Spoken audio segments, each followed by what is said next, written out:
ओं देवदेव जगन्नाथ प्रणतार्ति विनाशन त्राहि मां पुण्डरीकाख्यं पतितं भवसागरे।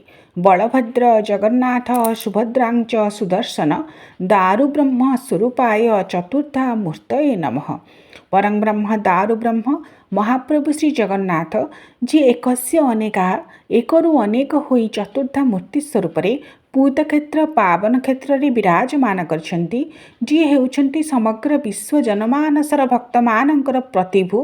तांकु आमे गृह मानंकरे चतुर्धा मूर्तिंक स्वरूप मध्ये पूजा करिथाउ। तेबे दैनंदिन भावरे पंचोपचार विधि रे महाप्रभुंकर पूजा करा जाए एवं स्वतंत्र उत्सव पर्व पर्वाणी मानंकरे चतुर्धा मूर्तिंकु षोडश उपचार विधि रे पूजा करा जाए। तेबे आपण चाहिले ଯେଉଁ ଦିନ ଚାହିଁବେ ବିଶେଷ ଦିନ ମାନଙ୍କରେ ମଧ୍ୟ ମହାପ୍ରଭୁଙ୍କୁ ଷୋଡ଼ଶୋପଚାର ପୂଜା ବିଧିରେ ପୂଜା କରିପାରିବେ। ତେବେ ଆସନ୍ତୁ ଜାଣିବା କିପରି ଭାବରେ ସହଜ ସରଳ ଭାବରେ ମନ୍ତ୍ର ଉଚ୍ଚାରଣ ପୂର୍ବକ ଚତୁର୍ଦ୍ଧା ମୂର୍ତ୍ତିଙ୍କୁ ଯଦି ଘରେ ରଖି ପୂଜା କରୁଛନ୍ତି ତାଙ୍କର ଷୋଡ଼ଶ ଉପଚାର ପୂଜା କିପରି ଭାବରେ କରିବେ। ଆମେ ଜାଣିଛେ ଷୋଡ଼ଶ ଉପଚାର ହେଉଛି 16 ଉପଚାର ଅର୍ଥାତ୍ ଆସନ, स्वागत, पादासन, अर्घ्य, आचमन, मधुपर्क, पुनः आचमन, स्नान, वस्त्र भूषण, गंध, पुष्प, धूप, दीप, नैवेद्य एवं आरत्रिक। एही उपचार गुड़िक हेउछि षोडश उपचारर मुख्य पूजा। आसन्तु जानिबा एही उपचार पूजा गुड़िकर मंत्र संपर्क में। सर्वप्रथमे चतुर्धा मूर्ति को पूजा कला बेले षोडश उपचार पूजा विधिर शुभारंभ करबा बेले आसन देबे। सबुदिन जेहेतु से माने घरे पूजा पाई थांती तेणु आसन देई मूलरू रखिथिबे। मात्र जेहेतु यह षोडश उपचार पूजा विधिर प्रथम अंग एवं एक अभिन्न अंग विशेष सेथिपाई आसन मंत्र को उच्चारण करिवे। ओं चतुर्धा मूर्तये आसनं नमः। तापरे प्रभु को पादासन देवे। ओं चतुर्धा मूर्तये पादासनं नमः। तापरे स्वागत निवेदन करिवे। ओं कल्पया देव देवेश मदग्रे सन्निधि भव तस्य ते परमेशानि स्वागते स्वागतं प्रभु। अर्थात प्रभु को स्वागत मंत्र रे स्वागत करिवे। तापरे अर्घ्य प्रदान करिवे। अर्घ्यं गृहाण देवेश गंध पुष्पाक्षतौ सह करुणाकर मे देव गृहाणार्घ्य नमस्तुते। तापरे आचमन करिवे। आचमन अर्थात हस्त को प्रक्षालन करिबा बा हस्त को धोइबा। डाहाण हस्तरे किछि जल नेई बाम हस्तरे ताहाकु भल भावरे पकाई दुई हाथ को भल भावरे धोई प्रभुंक उद्देश्य षोडशोपचार पूजा विधि करिवे। आचमनर मंत्र हेउछि सर्वतीर्थ समायुक्तं सुगंधं निर्मलं जलं आचमार्थं मया दत्तं गृहाण परमेश्वर। तापरे मधुपर्क। मधुपर्कर मंत्र हेउछि मधुपर्के मया दत्तं दधि मधु घृते जुतं कांस्य पात्रे स्थितं भुक्त्वा गृहाण परमेश्वर। तापरे पुनः आचमन करिवे अर्थात आउ थरे हस्त को प्रक्षालन करिवे बा हस्त को धोइबे। एही मंत्र रे देवानां मपि देवाय देवानां दैवताय च आचम्य कल्पयामास शुद्धानां शुद्ध हेतवे।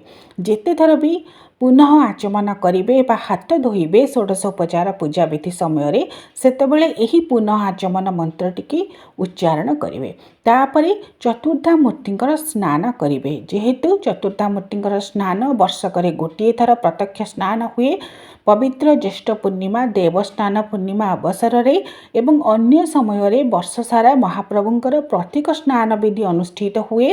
दर्पण माध्यम रे प्रतीकात्मक मंत्र उच्चारण करी महाप्रभु स्नान कराइबे। ओं गंगे च जमुनाश्चैव गोदावरी सरस्वती नर्मदे सिंधु कावेरी जलेस्मिन् सन्निधिं कुरु। शास्त्र रे अनेक प्रकार स्नानर कथा उल्लेख करा जायछि। तन्मध्यरु 4 प्रकार स्नान को सर्वोत्तम भाव में विहित करा जायछि। प्रथम हेउछि पंचामृत स्नान अर्थात क्षीर दही घी महू शर्करा रे चतुर्धा मूर्ति को पंचामृत स्नान कराइबे। चतुर्धा मूर्ति सम्मुख भागरे गोटे दर्पण को रखी जेपरी भाव में चतुर्धा मूर्ति मुखमंडल से दर्पण रे प्रतिबिंबित हेबो ताहाकु चतुर्धा मूर्ति स्वरूप भाव ଭାବରେ ଚିନ୍ତା କରି ସେହି ଦର୍ପଣ ଉପରେ ହିଁ ପଞ୍ଚାମୃତ ସ୍ନାନ ବା ଅନ୍ୟ ଯେକୌଣସି ସ୍ନାନ ହିଁ କରାଇବେ। ତେବେ ସର୍ବପ୍ରଥମେ ପଞ୍ଚାମୃତ ସ୍ନାନର ମନ୍ତ୍ର ସମ୍ପର୍କରେ ଆସନ୍ତୁ ଜାଣିବା।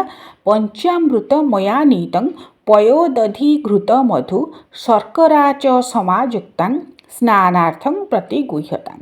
ତାପରେ ଗଙ୍ଗୋଦକେ ସ୍ନାନ, ତାହାର ମନ୍ତ୍ର ହେଉଛି ଗଙ୍ଗା ସରସ୍ୱତୀ ରେବା ପୟୋଷ୍ଠି ନର୍ମଦା ଜଳୈ ସ୍ନାପୟାର୍ଥ ମୟା ଦେବ ତଥା ଶାନ୍ତି କୁରୁସ୍ୱମେ। ତାପରେ ଉଦ୍ଧର୍ତ୍ତନ ସ୍ନାନ ଅର୍ଥାତ୍ ନାନା ସୁଗନ୍ଧି ଦ୍ରବ୍ୟ ପକାଇ ଜଳରେ ଯେଉଁ ସ୍ନାନ କରାଯାଏ ତାହାକୁ ଉଦ୍ଧର୍ତ୍ତନ ସ୍ନାନ ବୋଲି କୁହାଯାଏ। ତାହାର ମନ୍ତ୍ର ହେଉଛି ନାନା ସୁଗନ୍ଧ ଦ୍ରବ୍ୟଞ୍ଚ ଚନ୍ଦନ ରଜନୀଯୁତଂ ଉଦ୍ଧର୍ତ୍ତନଂ ମୟା ଦତ୍ତଂ ଗୃହାଣ ପରମେଶ୍ୱର।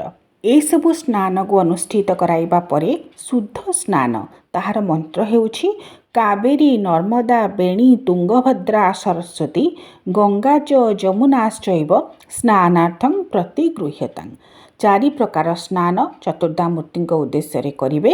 ତାପରେ ବସ୍ତ୍ର ପିନ୍ଧାଇବେ। ବସ୍ତ୍ର ମନ୍ତ୍ରକୁ ଉଚ୍ଚାରଣ କରି ସର୍ବଭୂଷାଧିକେ ସୌମ୍ୟେ ଲୋକଲଜ୍ଜା ନିବାରଣେ ମୟୋପପାଦିତେ ତୁଭ୍ୟଂ ବାସସି ପ୍ରତିଗୃହ୍ୟତାଂ। ଏହି ମନ୍ତ୍ରକୁ ଉଚ୍ଚାରଣ କରି ଚତୁର୍ଦ୍ଧାମୂର୍ତ୍ତିଙ୍କୁ ତାଙ୍କର ବସ୍ତ୍ର ପିନ୍ଧାଇବେ।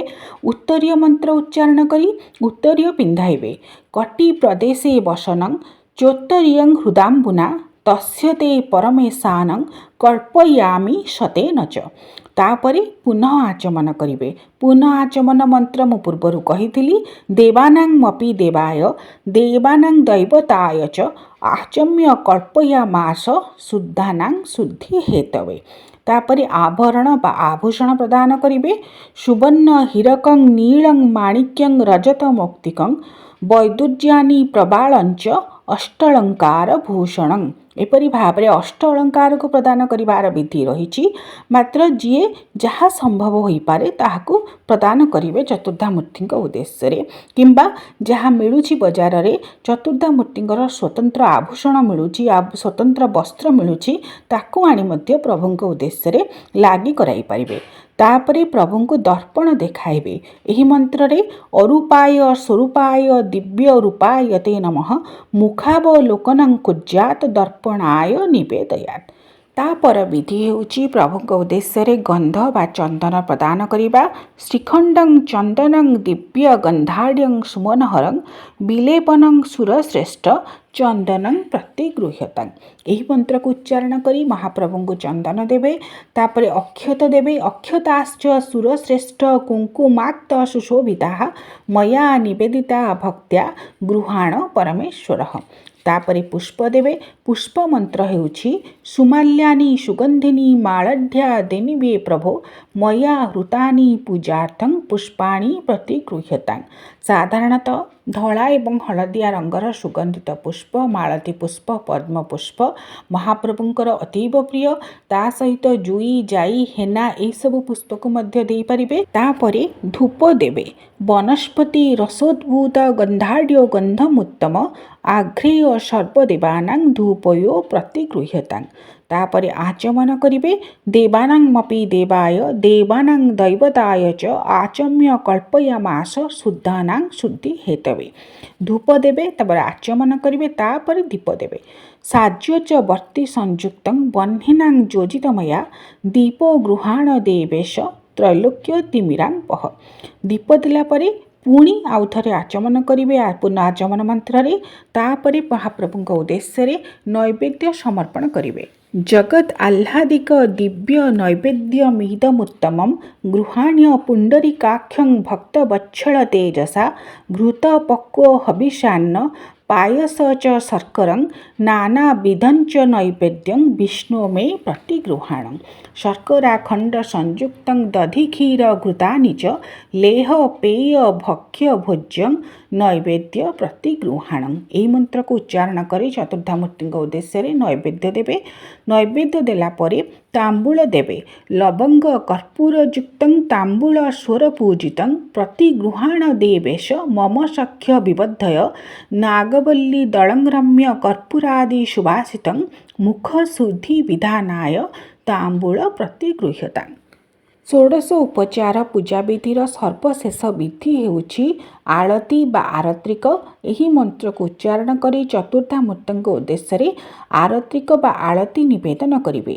ଓଂ ଅଗ୍ନିଜ୍ୟୋତି ରବିଜ୍ୟୋତି ଚନ୍ଦ୍ରଜ୍ୟୋତି ପ୍ରଦୃଶ୍ୟତେ ସଏବ ଜ୍ୟୋତିରୂପେଣ ଦୀପୟାମି ନିବେଦୟେତ୍ କର୍ପୂରବର୍ତ୍ତି ସଂଯୁକ୍ତଂ ବହ୍ନିନାଂ ଯୋଜିतं ମୟା ଆରତ୍ରିକଂ ମିଦ୍ୟଂ ଦିବ୍ୟଂ ଗୃହାଣ ପରମେଶ୍ୱର ଚନ୍ଦ୍ରାଦିତ୍ୟୌ ଧରଣୀ ବିଦ୍ୟୁଦଗ୍ନିସ୍ତମେବ ଚ ତ୍ୱମେବ ସର୍ବଜ୍ୟୋତିଷିଂ ଆତ୍ରିକଂ ପ୍ରତିଗୃହ୍ୟତାଂ।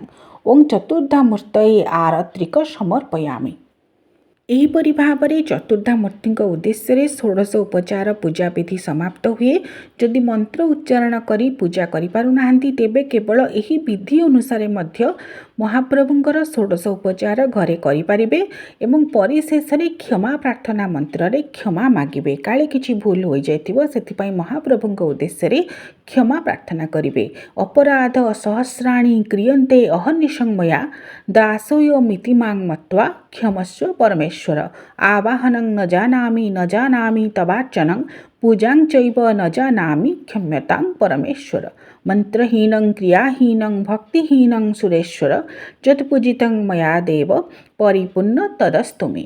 କ୍ଷମା ପ୍ରାର୍ଥନା ମନ୍ତ୍ର କରିସାରିବା ପରେ ତାପରେ ସର୍ବଶେଷରେ ପ୍ରଣାମ କରିବେ। ଓଂ ନୀଳାଚଳ ନିବାସାୟ ନିତ୍ୟାୟ ପରମାତ୍ମନେ ବଳଭଦ୍ର ସୁଭଦ୍ରାଭ୍ୟାଂ ଜଗନ୍ନାଥାୟ ତେ ନମଃ। ଓଂ ଶ୍ରୀ ଜଗନ୍ନାଥାୟ ନମୋ ନମଃ।